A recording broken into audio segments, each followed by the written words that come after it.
दोस्तों, देश के सम्मान, गरिमा, देश के गौरव, देश की ख्याति, विरासत और देश की संप्रभुता के साथ यदि कोई कोई खिलवाड़ करता है, तो क्या उस पर कोई कार्रवाई नहीं की जानी चाहिए?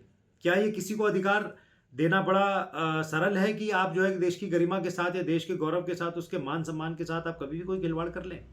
कोई भी झूठ बोलकर या कोई भी फेक नैरेटिव गढ़ के आप जो है देश की अस्मिता को ठेस पहुँचाएँ? नमस्कार मित्रों, मैं आपका ध्यान पिछले हफ्ते जो देश में घटनाक्रम हुए हैं, उसके ऊपर आकर्षित करना चाहता हूं। और वो घटनाक्रम क्या था? देखिए मित्रों, पिछले हफ्ते नई दिल्ली में, देश की राजधानी नई दिल्ली में एआई इम्पैक्ट समिट 2026 के नाम से एआई के इम्पैक्ट जो भी उसके जो प्रभाव हैं, उनके ऊपर बहुत बड़ा मंथन किया गया। इंटरनेशनल लेवल का एक ये आयोजन था जिसमें बहुत देशों के राष्ट्राध्यक्ष थे, बहुत बड़ी-बड़ी कंपनीज के सीईओज भी आए हुए थे, बहुत बड़े-बड़े ब्यूरोक्रेट्स आए हुए थे, साथ ही जो टेक जीनियस जो इंजीनियर्स हैं वो सारे वहां पर थे जो कि एआई के ऊपर काम कर रहे हैं या आगे करने वाले हैं। अब इसमें देश के मान सम्मान की बात कहां से आ गई? निश्चित रूप से इंटरनेशनल लेवल का था और भारत सरकार के प्रयासों से बहुत सफल भी रहा। पर लेकिन दो घटनाएं ऐसी हुई जिन दो घटनाओं ने देश को शर्मसार करने का काम भी किया। अब क्या है वो घटनाएं? पहली घटना तो यह है कि किसी और देश के प्रोडक्ट को अपना बताकर शोकेस करना। अब क्या है इसकी डिटेल? देखिए, एक चाइनीज कंपनी है यूनिट्री। तो यूनिट्री ने एक रोबोडॉग बनाया है जिसका नाम है यूनिट्री गो टू रोबोडॉग। ठीक। अब इन्होंने क्या करा, हमारे देश की जो एक गलगोटिया यूनिवर्सिटी है, इन्होंने चाइनीज रोबोडॉग को खरीदा और इस एआई इंपैक्ट समिट में शोकेस कर दिया। और क्या बोल के शोकेस किया कि ये गलगोटिया यूनिवर्सिटी के सेंटर ऑफ एक्सीलेंस में डेवलप किया हुआ ओरायन डॉग है। ओरायन नाम दे दिया इसको, और कि ओरायन रोबोडॉग है ये। अब कल्पना कीजिए कि इतनी बड़े बड़े दिग्गज वहां पे आए हुए हैं, बड़े बड़े टेक गुरु, टेक जीनियस वहां पर खड़े हुए हैं, उनके सामने कितना सफेद पोश आप झूठ बोल रहे हैं कि एक चाइनीज रोबोडॉग को और अपना बता रहे हैं आप कि आपने अपने सेंटर ऑफ एक्सीलेंस में 350 या 3,000 करोड़, कितना बताया, 3,000 करोड़ रुपए लगाकर आपने उसको डेवलप किया है। आपकी यूनिवर्सिटी में वो डेवलप हुआ है।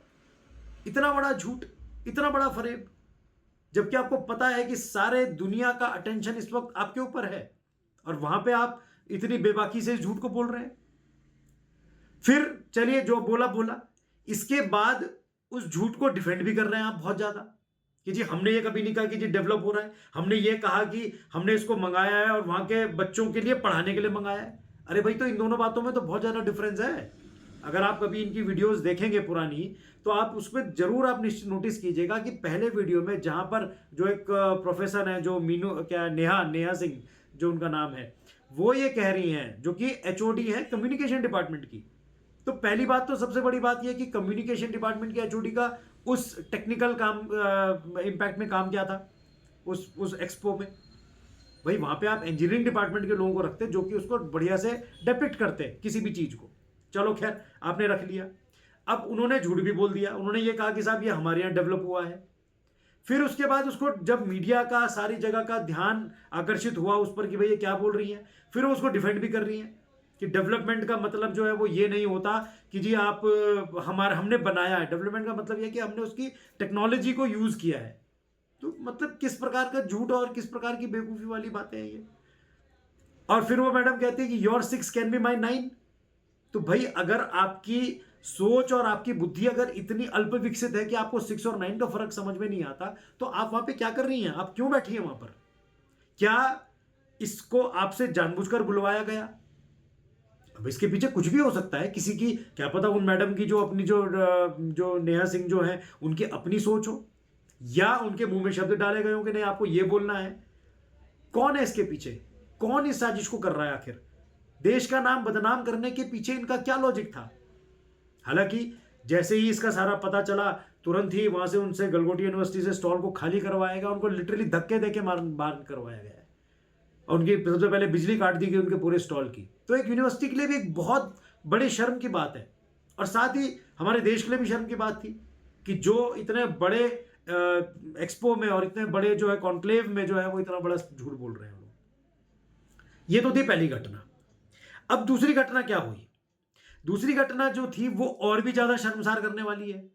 वो ये है कि साहब यूथ कांग्रेस के जो भी लड़के थे, वो यूथ तो नजर नहीं आ रहे थे, बड़े बड़े आदमी थे, खैर चलिए कोई बात नहीं, वो लोग अपने कपड़े उतार कर उस एक्सपो में जाके प्रदर्शन करने लगे, ऊपर से हाफ नेकेड होके।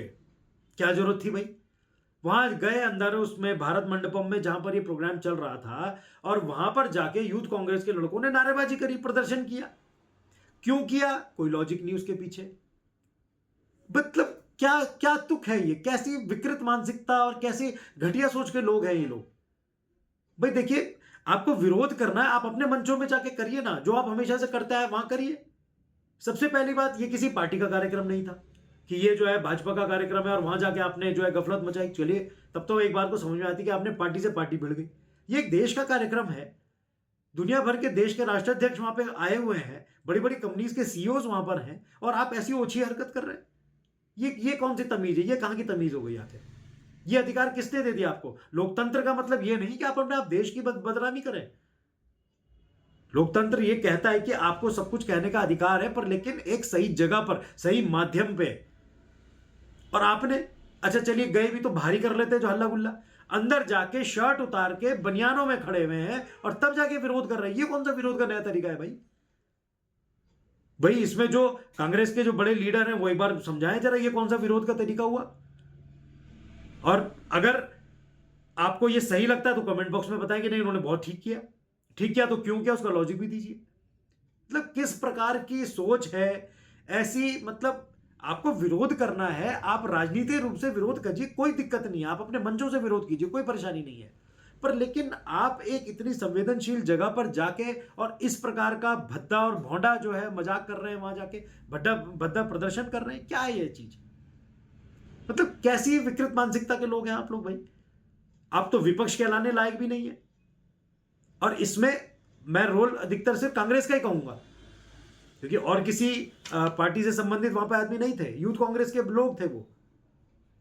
तो मित्रों, मेरा कहने का मतलब यह है कि इस तरीके की ताकतों को, जो कि सत्ता में वापसी के लिए कहते हैं किसी भी हद तक, निकृष्टता की हद तक भी जाने को तैयार बैठे हैं, इन लोगों से सतर्क रहिए और इन लोगों को बाहर का ही रास्ता दिखाइए कि अगर ये कभी सत्ता पे काबिज दोबारा हो गए तो ऐसे ही नंगा नाच नचाएंगे दुनिया को भी, जैसे खुद आज नाच रहे थे वहां पर भारत मंडपम में। तो इसलिए मेरा एक निवेदन है और मेरी एक सलाह भी यह है कि हमको अपने मतों का प्रयोग बहुत सोच समझ के करना चाहिए जब भी हम आगे कभी चुनाव हो, या देश जो भारत सरकार के हों, मतलब सेंटर के इलेक्शन हो, चाहे स्टेट्स के इलेक्शन हो, चाहे लोकल बॉडीज के इलेक्शन हो, आप बहुत सोच समझ के अपना वोट दीजिए। उन लोगों को दीजिए कम से कम कि जो देश की अस्मिता के साथ कोई खिलवाड़ ना करते हो, देश के गौरव मान सम्मान के साथ कोई समझौता ना करते हो, हमेशा उसको आगे बढ़ाते हो। बहुत बहुत धन्यवाद।